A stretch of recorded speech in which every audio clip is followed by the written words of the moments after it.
ನಮಸ್ತೆ ಎಲ್ಲರಿಗೂ. ಪ್ರತಿಯೊಬ್ಬರೂ ಇಷ್ಟಪಡೋದು ಉದ್ದನೆಯ ಕೂದಲು ಅಥವಾ ತುಂಬಾ ಶೈನ್ ಆಗಿರುವಂಥ ಕೂದಲನ್ನು ಇಷ್ಟಪಡ್ತಾರೆ. ಕೂದಲು ಕಪ್ಪಾಗಿರಬೇಕು, ರೇಷ್ಮೆ ಹಾಗೆ ಹೊಳಿತಿರಬೇಕು, ಡ್ಯಾಂಡ್ರಫ್ ಇರಬಾರ್ದು, ಕೂದಲು ತುಂಬಾ ಸೊಂಪಾಗಿ ಬೆಳಿಬೇಕು ಅಂತ ಪ್ರತಿಯೊಬ್ಬರು ಕೂಡ ಇಷ್ಟಪಡ್ತಾರೆ. ಹಾಗೆ ಇಷ್ಟಪಡೋರಿಗೋಸ್ಕರ ಇವತ್ತೊಂದು ಹೇರ್ ಪ್ಯಾಕನ್ನು ಮಾಡೋದು ಹೇಗೆ ಅಂತ ತಿಳಿಸ್ಕೊಡ್ತಾ ಇದ್ದೀನಿ. ಈ ಹೇರ್ ಪ್ಯಾಕ್ ಮಾಡೋದು ನಿಮ್ಮ ಮನೆಯಲ್ಲೇ ಇರುವಂತಹ ವಸ್ತುವಿನಿಂದೇ ಮಾಡುವಂಥದ್ದು. ತುಂಬಾ ಈಸಿಯಾಗಿ ಮಾಡ್ಬೋದು. ಹಾಗೆ ತುಂಬಾ ಬೆನಿಫಿಟ್ ಇದೆ ಈ ಹೇರ್ ಪ್ಯಾಕಿನಿಂದ. ಈ ವಿಡಿಯೋನ ಸ್ಕಿಪ್ ಮಾಡಬೇಡಿ, ಕೊನೆವರೆಗೂ ಈ ವಿಡಿಯೋನ ನೋಡಿ.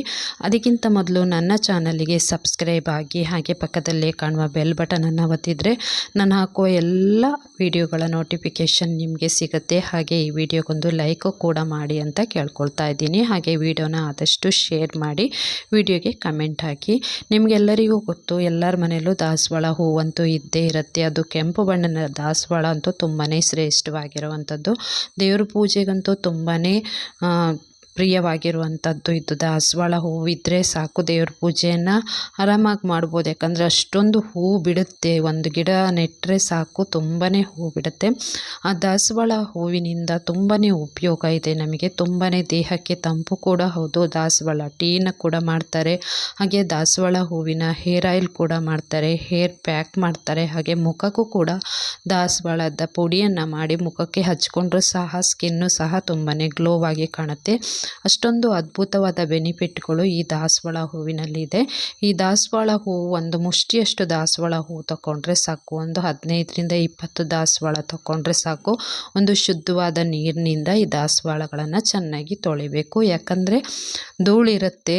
ದಾಸವಾಳ ಗಿಡ ನಾವು ಎಲ್ಲೆಂದರಲ್ಲಿ ನೆಟ್ಟಿರ್ತೀವಿ, ಧೂಳಿರುತ್ತೆ. ಹಾಗೆಯೇ ಸಣ್ಣ ಸಣ್ಣ ಹುಳುಗಳು ಕೂಡ ಇರ್ಬೋದು ಹೂವಲ್ಲಿ.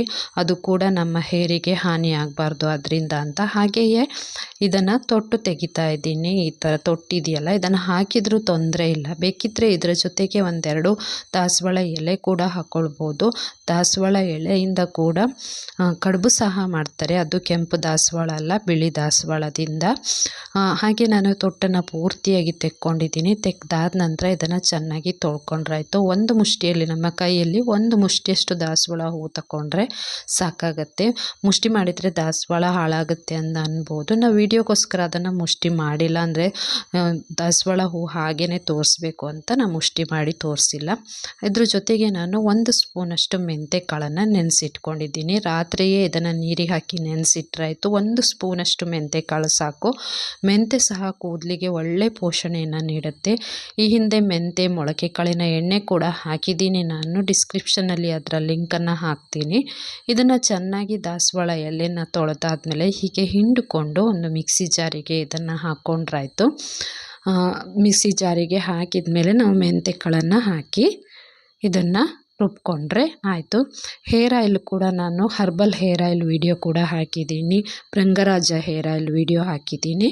ಹಾಗೆ ಮೆಂತೆ ಮೊಳಕೆ ಕಾಳಿನ ವಿಡಿಯೋ ಕೂಡ ಹಾಕಿದ್ದೀನಿ. ಹೇರ್ ಆಯಿಲ್ ಇದು ಡಿಸ್ಕ್ರಿಪ್ಷನಲ್ಲಿ ಅದರ ಲಿಂಕ್ ಎಲ್ಲವನ್ನು ಹಾಕಿರ್ತೀನಿ. ನಿಮಗೂ ಕೂಡ ಯೂಸ್ ಆಗ್ಬೋದು ಅಂತ ಅಂದ್ಕೊಂಡಿದ್ದೀನಿ. ಇದನ್ನು ಹಾಕಿದ ಮೇಲೆ, ಹೂವನ್ನೆಲ್ಲ ಹಾಕಿದ ಮೇಲೆ ನೆನೆಸಿಟ್ಟಿರುವಂತಹ ಮೆಂತೆ ಕಾಳನ್ನು ನೀರು ಸಮೇತ ಹಾಕಿದ್ರಾಯ್ತು. ನೀರನ್ನು ಜಾಸ್ತಿ ಹಾಕಿ ನೆನೆಸಿಲ್ಲ. ಒಂದೇ 1 ಸ್ಪೂನಷ್ಟು ಮೆಂತೆ ಕಾಳನ್ನು ಹಾಕಿರೋದು. 1-2 ಸ್ಪೂನಷ್ಟು ನೀರನ್ನು ಹಾಕಿದ್ದೀನಿ ಅಷ್ಟೇ. ಈ ರೀತಿ ಪೇಸ್ಟು ರೆಡಿಯಾಗುತ್ತೆ. ಮೆಂತೆ ಸ್ವಲ್ಪ ನುಣ್ಣಗಾಗಲ್ಲ. ಯಾವತ್ತೂ ಹಾಗೆಯೇ ಮೆಂತೆ ನೀವು ಎಷ್ಟೇ ನೆನೆಸಿಟ್ರೂ ಅಷ್ಟೇ ಅದು ಹಾಗೇ ಇರೋದು. ಅದು ನುಣ್ಣಗಾಗಲ್ಲ ಪೂರ್ತಿಯಾಗಿ. ತುಂಬಾ ನಾವೇನಾದರೂ ದೋಸೆ ಗೀಸೆ ಮಾಡುವಾಗ ಮಾತ್ರ ಅದು ಸ್ವಲ್ಪ ಅಕ್ಕಿ ಜೊತೆಗೆ ಬೆರೆತು ಸ್ವಲ್ಪ ನುಣ್ಣಗಾಗುತ್ತೆ. ನೋಡಿ, ಈಗ ಪೇಸ್ಟು ರೆಡಿಯಾಗಿದೆ. ಈಗ ಇದನ್ನು ಹೇರಿಗೆ ಅಪ್ಲೈ ಮಾಡೋಣ. ಇದರಿಂದ ಏನೇನು ಬೆನಿಫಿಟ್ ಇದೆ, ದಾಸವಾಳ ಹೂವಿನಿಂದ ಏನೇನು ಬೆನಿಫಿಟ್ ಇದೆ ಅಂತ ನಾನು ತಿಳಿಸ್ಕೊಡ್ತೀನಿ ಈಗ. ಹಾಗಾಗಿ ಈ ವಿಡಿಯೋನ ಸ್ಕಿಪ್ ಮಾಡಬೇಡಿ, ಈ ವಿಡಿಯೋ ಎಂಡ್ ತನಕ ನೋಡಿ. ನಿಮ್ಮ ಅನಿಸಿಕೆಗಳನ್ನು ಕಮೆಂಟ್ ಮೂಲಕ ತಿಳಿಸಿ. ಈಗ ನಾನು ಅದನ್ನು ಹೇರ್ ಪ್ಯಾಕ್ ಹೇಗೆ ಹಚ್ಕೊಳ್ಳೋದು ಅಂತ ಕೂಡ ತಿಳಿಸ್ಕೊಡ್ತಾ ಇದ್ದೀನಿ. ನಾನೇ ಈಗ ಕೂದಲಿಗೆ ಹಚ್ಚಿ ಇದನ್ನು ಹೇಗೆ ಅಪ್ಲೈ ಮಾಡೋದು ಅಂತ ತಿಳಿಸ್ಕೊಡ್ತೀನಿ. ಎಷ್ಟು ಹೊತ್ತು ತನಕ ಇದನ್ನು ಇಡಬೇಕು, ಯಾವ ರೀತಿ ತೊಳಿಬೇಕು ಅನ್ನೋದ್ರದ್ದು ಬಗ್ಗೆ ಕೂಡ ನಾನು ಪೂರ್ತಿಯಾಗಿ ಇದರಲ್ಲಿ ತಿಳಿಸ್ಕೊಡ್ತಾ ಇದ್ದೀನಿ.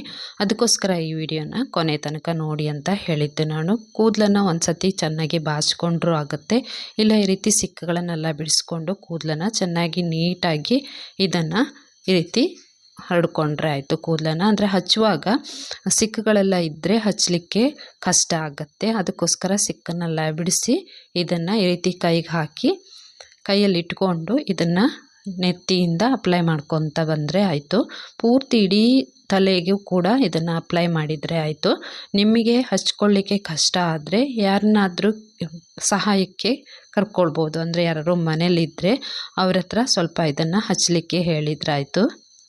ನಾ ಹೇಳ್ದಾಗೆ ಯಾರದ್ರಾದ್ರೂ ಹೆಲ್ಪನ್ನು ಬೇಕಾದ್ರೂ ತೊಗೋಬೋದು. ಇಲ್ಲಾಂದರೆ ಕನ್ನಡಿ ಇಟ್ಕೊಂಡು ನೀವೇ ಇದನ್ನು ಈ ರೀತಿ ಅಪ್ಲೈ ಮಾಡ್ಕೊಳ್ಬೋದು, ಏನೂ ಕಷ್ಟ ಆಗಲ್ಲ. ಹಾಗೆ ದಾಸವಾಳದ ಉಪಯೋಗ ಏನೇನು, ದಾಸವಾಳ ಹೂವಿಂದ ಏನೇನು ಬೆನಿಫಿಟ್ ಸಿಗುತ್ತೆ ಅಂತ ಹೇಳೋದಾದರೆ, ದಾಸವಾಳದಲ್ಲಿ ಅಮೈನೋ ಆಮ್ಲ ಇರೋದ್ರಿಂದ ಹಾಗೆ ವಿಟಮಿನ್ ಇರೋದ್ರಿಂದ ಇದು ಕೂದಲನ್ನ ಸಮೃದ್ಧವಾಗಿ ಬೆಳಿಲಿಕ್ಕೆ ಸಹಾಯ ಮಾಡುತ್ತೆ. ಹಾಗೆ ನೆತ್ತಿಯನ್ನು ಪೋಷಿಸುತ್ತೆ. ಈಗ ನೆತ್ತಿ ಕೂಡ ತುಂಬಾ ತಂಪಾಗುತ್ತೆ. ಯಾಕಂದರೆ ಈಗಿನ ಮಕ್ಕಳು ಜಾಸ್ತಿ ಕಂಪ್ಯೂಟರ್ ಮುಂದೆನೇ ಕೂತ್ಕೊಂಡು ಕೆಲಸ ಮಾಡೋದ್ರಿಂದ ಹಾಗೆ ಮೊಬೈಲನ್ನು ಜಾಸ್ತಿ ಯೂಸ್ ಮಾಡೋದ್ರಿಂದ ತಲೆ ಕೂದಲಿಗೆ ಎಣ್ಣೆ ಹಾಕೋದನ್ನೋದು ಗೊತ್ತೇ ಇರಲ್ಲ ಅವರಿಗೆ. ಅಂಥವರು ಈ ರೀತಿ ವಾರದಲ್ಲಿ ಒಂದು ದಿನ ಅವ್ರಿಗೆ ಸಂಡೇ ಪುರ್ಸೋತಿದ್ದಾಗ ಸಂಡೇನೇ ಮಾಡೋದು ಒಳ್ಳೆಯದು. ಯಾಕಂದರೆ ಮೆಂತೆ ಹಾಕಿರೋದ್ರಿಂದ ಹಾಗೆ ಸೊಪ್ಪು ಇರೋದ್ರಿಂದ ಬೇರೆ ದಿನ ಅವರು ಈ ರೀತಿ ಹೇರ್ ಪ್ಯಾಕ್ ಮಾಡಿದರೆ ಅವರಿಗೆ ಕೆಲಸಕ್ಕೆ ಹೋಗ್ಲಿಕ್ಕೂ ಕಷ್ಟ ಅನಿಸುತ್ತೆ. ಓದೋ ಅಂಥ ಮಕ್ಕಳಿಗೂ ಕಾಲೇಜಿಗೆಲ್ಲ ಹೋಗಲಿಕ್ಕೆ ಕಷ್ಟ ಅನಿಸುತ್ತೆ. ಯಾಕಂದರೆ ಅದು ವಾಶ್ ಮಾಡಿದರೂ ಸ್ವಲ್ಪ ಇರುತ್ತೆ. ಪೂರ್ತಿಯಾಗಿ ಕೂದಲು ಡ್ರೈ ಆದಮೇಲೆ ಅದೆಲ್ಲವೂ ಉದುರಿ ಹೋಗುತ್ತೆ. ಹಾಗಾಗಿ ಮನೆಯಲ್ಲಿ ಇರುವವರು ಇದನ್ನು ವಾರದಲ್ಲಿ 2 ಸತಿ ಮಾಡಿದರೂ ತೊಂದರೆ ಇಲ್ಲ. ಸ್ಕೂಲು ಕಾಲೇಜಿಗೆ ಹೋಗೋ ಮಕ್ಕಳು, ಕೆಲಸಕ್ಕೆ ಹೋಗೋರು ಸಂಡೇ ಮಾಡಿದರೆ ತುಂಬಾ ಬೆಸ್ಟು. ಯಾಕಂದರೆ ನೆಕ್ಸ್ಟ್ ದಿನ ಕೂದಲು ಫುಲ್ ಡ್ರೈ ಆಗಿರೋದ್ರಿಂದ ಉದುರಿ ಹೋಗಿರುತ್ತೆ, ತಲೆ ಬಾಚಿದಾಗಲೇ ಹೋಗಿರುತ್ತೆ, ಏನೂ ತೊಂದರೆ ಅನಿಸಲ್ಲ ಅವರಿಗೆ. ಇಲ್ಲಾದರೆ ಸ್ವಲ್ಪ ಅವರಿಗೆ ಇರಿಟೇಟ್ ಆಗ್ಬೋದು. ಹಾಗೆ ಇದು ಕೂದಲು ಉದುರುವುದನ್ನು ತಡೆಯುತ್ತೆ ಮತ್ತು ಕೂದಲ ಬೇರನ್ನು ಬಲಪಡಿಸುತ್ತೆ. ಇದು ನಾನು ವಿಡಿಯೋ ಮಾಡುವಾಗಲೇ ಯಾಕೆ ಮಾತಾಡಲ್ಲ ಅಂದರೆ ಸ್ವಲ್ಪ ಡಿಸ್ಟರ್ಬ್ ಇರುತ್ತೆ. ನಾನು ವಿಡಿಯೋ ಮಾಡುವಾಗ ಯಾವಾಗಲೂ ಕೂಡ ಡಿಸ್ಟರ್ಬ್ ಇರೋದ್ರಿಂದ ನಾನು ವಿಡಿಯೋ ಎಲ್ಲ ಮಾಡಿ ಆದಮೇಲೆ ಆ ವಾಯ್ಸೆಲ್ಲ ಪೂರ್ತಿ ತೆಗೆದು ನಾನು ಎಡಿಟ್ ಮಾಡುವಾಗ ವಾಯ್ಸನ್ನು ಕೊಡೋದು. ಅದಕ್ಕೋಸ್ಕರ ನಾನು ಯಾವುದೇ ವಿಡಿಯೋನ ಮಾಡುವಾಗಲೂ ಸಹ ಲೈವ್ ಆಗಿ ವಾಯ್ಸನ್ನು ಕೊಡಲ್ಲ ನಾನು. ಅದು ತುಂಬಾ ಡಿಸ್ಟರ್ಬ್ ಇರೋದ್ರಿಂದ ನನಗೆ ಕಷ್ಟ ಅನಿಸುತ್ತೆ, ಅದನ್ನು ವಾಯ್ಸ್ ಕೊಡಲಿಕ್ಕಾಗಲ್ಲ. ಹಾಗೆ ಇದು ಅಕಾಲಿಕವಾಗಿ ಕೂದಲು ಬಿಳಿಯಾಗುವುದನ್ನು ಇದು ತಡೆಯುತ್ತೆ. ಅಂದರೆ ಈಗೆಲ್ಲ ಬಾಲನೆರೆ ಅಂತ ಶುರುವಾಗಿದೆ ಪ್ರತಿಯೊಬ್ಬರಿಗೂ ಅಷ್ಟೇ. ಎಲ್ಲರಿಗೂ, ಯಾರಿಗೆ ಕೂದಲು ಬಿಳಿ ಆಗಿಲ್ಲ ಅಂತ ನೀವು ಕೇಳಲಿಕ್ಕೆ ಇಲ್ಲ, ಪ್ರತಿಯೊಬ್ಬರು ಕೂದಲು ಬಿಳಿಯಾಗಿರುತ್ತೆ. ಅಂಥವರಿಗೆ ತುಂಬಾ ಯೂಸ್ ಇದು. ಬಾಲನೆರೆಯನ್ನು ಕಡಿಮೆ ಮಾಡುತ್ತೆ, ಕೂದಲಿಗೆ ಕಂಡೀಷನ್ ಕೊಡುತ್ತೆ. ನೋಡಿ, ಇದಿಷ್ಟು ಪೂರ್ತಿ ಹಚ್ಚಿ ಆಯಿತು. ನಾನು ಒಂದು 15ರಿಂದ 20 ನಿಮಿಷನ ಇದನ್ನು ಹಾಗೆ ಬಿಡ್ತೀನಿ. ಹಚ್ಕೊಂಡು ನೀವು ಯಾವ್ಯಾವ ಕೆಲಸ ಬೇಕಾದರೂ ಮಾಡ್ಬೋದು, ಏನೂ ತೊಂದರೆ ಇಲ್ಲ. ಏನು ನೆತ್ತಿಗೂ ಏನೂ ತೊಂದರೆ ಇಲ್ಲ. ನಂತರ 20 ನಿಮಿಷ ಆದ ನಂತರ ನಾನು ಕೂದಲನ್ನು ತೊಳೆದಿದ್ದೀನಿ. ಅಂದರೆ ಸ್ನಾನನೇ ಮಾಡಿಬಿಟ್ಟಿದ್ದೀನಿ, ನಾನು ಸ್ನಾನ ಮಾಡಿ ಬಂದಿದ್ದೀನಿ. ನೋಡಿ, ಈಗ ಕೂದಲು ಸ್ವಲ್ಪ ಎಲ್ಲ ಇರುತ್ತೆ. ಯಾಕಂದರೆ ನಾನು ಪೂರ್ತಿ ಸ್ವಲ್ಪ ಎಲ್ಲ ಕೊಡ್ಕೊಂಡು ಬಂದಿದ್ದೀನಿ ಅದನ್ನು. ಆದರೂ ಸಹ ಸ್ವಲ್ಪ ಉಳಿದಿರುತ್ತೆ. ಅದನ್ನು ನಾವು ಈಗ ಟವೆಲಲ್ಲಿ ಒರೆಸ್ಕೊಳ್ಳುವಾಗ ಅದನ್ನು ಕ್ಲೀನಾಗಿ ಒರೆಸ್ಬೋದು, ಕೊಡ್ಕೊಳ್ಬೋದು. ಹಾಗೆ ಇದು ಡ್ರೈ ಆದ ನಂತರ, ಕೂದಲು ಡ್ರೈ ಆದ ನಂತರ ತಾನೇ ಎಲ್ಲ ಉದುರು ಹೋಗಿರುತ್ತೆ. ಒಂದು ಸತಿ ಕ್ಲೀನಾಗಿ ಬಾಚ್ಕೊಂಡ್ರೆ ಆಯಿತು. ಪೂರ್ತಿ ಉದುರಿರುತ್ತೆ, ಯಾವುದೇ ಥರದ್ದು ಇರಲ್ಲ ಅಲ್ಲಿ. ನಿಮಗೆ ಏನೂ ಇರಿಟೇಟ್ ಅನಿಸಲ್ಲ. ಕೂದಲು ಕೂಡ ನೋಡಿ ಎಷ್ಟೊಂದು ಶೈನಾಗಿ ಕಾಣ್ತಾ ಇದೆ ಈಗಲೇ. ಇನ್ನು ಫುಲ್ಲು ಒಣಗಿದ ತಕ್ಷಣ ತುಂಬಾ ಚೆನ್ನಾಗಿ ಗ್ಲೋ ಆಗಿ ಕಾಣುತ್ತೆ. ಹಾಗೆ ಇದು ಕೂದಲಿಗೆ ಕಂಡೀಷನ್ ಕೊಡುತ್ತೆ. ಶಾಂಪೂ ರೀತಿಯಲ್ಲಿ ಕಂಡೀಷ್ನರು ನೀವು ಯೂಸ್ ಮಾಡ್ತೀರಲ್ಲ, ಅದರ ಬದಲಿಗೆ ಇದನ್ನೇ ಮಾಡ್ಬೋದು. ಯಾವುದೇ ಕೆಮಿಕಲನ್ನು ಹಾಕಿರುವಂಥ ಶಾಂಪೂನ ಯೂಸ್ ಮಾಡೋಕ್ಕಿಂತ ಈ ರೀತಿ ನಮಗೆ ಸುತ್ತಮುತ್ತ ಸಿಗುವಂತಹ ದಾಸವಾಳ ಹೂವಿನಿಂದನೇ ಈ ರೀತಿ ಶಾಂಪೂ ಥರ ನಾವು ಯೂಸ್ ಮಾಡಿಕೊಂಡ್ರೆ, ಕಂಡೀಷ್ನರ್ ಆಗಿ ಯೂಸ್ ಮಾಡಿಕೊಂಡ್ರೆ ತುಂಬಾ ಒಳ್ಳೆಯದು. ಅನಾದಿ ಕಾಲದಿಂದನೂ ಈ ರೀತಿಯೇ ಮಾಡ್ಕೊಬಂದಿತ್ತು. ಆವಾಗೆಲ್ಲ ಏನು ಶಾಂಪೂ ಆ ಥರ ಇರಲಿಲ್ಲ. ಕೂದಲು ತಂಪಾಗಿ ಇರ್ತಿತ್ತು, ಕಣ್ಣು ಸಹ ತುಂಬಾ ವರ್ಷದ ತನಕ ಕಣ್ಣು ಸಹ ಕಾಣ್ತಿತ್ತು.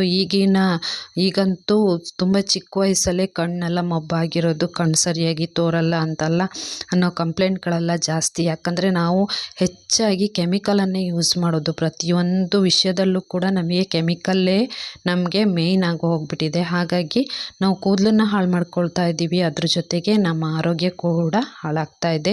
ಮೇಯ್ನ್ ಇದು ತಲೆ ಹುಟ್ಟನ್ನು ಕಡಿಮೆ ಮಾಡುತ್ತೆ. ನೋಡಿ, ನೆಕ್ಸ್ಟ್ ದಿನ ನಾನು ಬಾಚುವಾಗ ಕೂದಲು ಯಾವ ರೀತಿ ಕಾಣ್ತಿದೆ ಅಂತ ಲೈವ್ ಆಗಿ ಇದನ್ನೆಲ್ಲ ತೋರಿಸಿದ್ದೀನಿ ನಾನು. ಅಂದರೆ ಹಚ್ಚೋದ್ರಿಂದ ಹಿಡಿದು ನಾನು ವಾಶ್ ಮಾಡಿದ ನಂತರ ನೆಕ್ಸ್ಟ್ ದಿನ ಇದನ್ನು ಬಾಚುವಾಗ ಯಾವ ರೀತಿ ಕೂದಲು ಶೈನಾಗಿ ಕಾಣ್ತಿದೆ ನೋಡಿ. ತುಂಬಾ ಸಿಲ್ಕಿಯಾಗಿ ಶೈನಿಂಗಲ್ಲಿ ಕಾಣಿಸ್ತಾ ಇದೆ ನೋಡಿ ಕೂದಲು. ಈ ರೀತಿ ಕೂದಲು ಶೈನ್ ಆಗುತ್ತೆ. ಇದು ಒಂದು ಸರ್ತಿ ಹಚ್ಚಿದ್ರಿಂದ ಈ ರೀತಿ ಆಗ್ತಾ ಇರೋದು. ನೀವು ತಿಂಗಳಲ್ಲಿ ಒಂದು 3-4 ಸರ್ತಿ ಇದನ್ನು ಹಚ್ಚಿದರೆ ನೀವು ಯಾವ ಕಂಡೀಷ್ನರು ತರೋದು ಬೇಡ, ಯಾವುದೂ ಬೇಡ, ಶಾಂಪೂನು ಬೇಡ, ಏನೂ ಬೇಡ. ಶಾಂಪೂ ಹಾಕ್ಬೋದು, ಆದರೆ ಅತಿಯಾಗಿ ಯಾವ ಶಾಂಪೂನು ಬಳಸಿ ಕೂದಲನ್ನು ಹಾಳು ಮಾಡ್ಕೊಳ್ಬಾರ್ದು. ವಿಡಿಯೋನ ನೋಡಿದ್ದಕ್ಕೆ ತುಂಬಾ ಧನ್ಯವಾದಗಳು.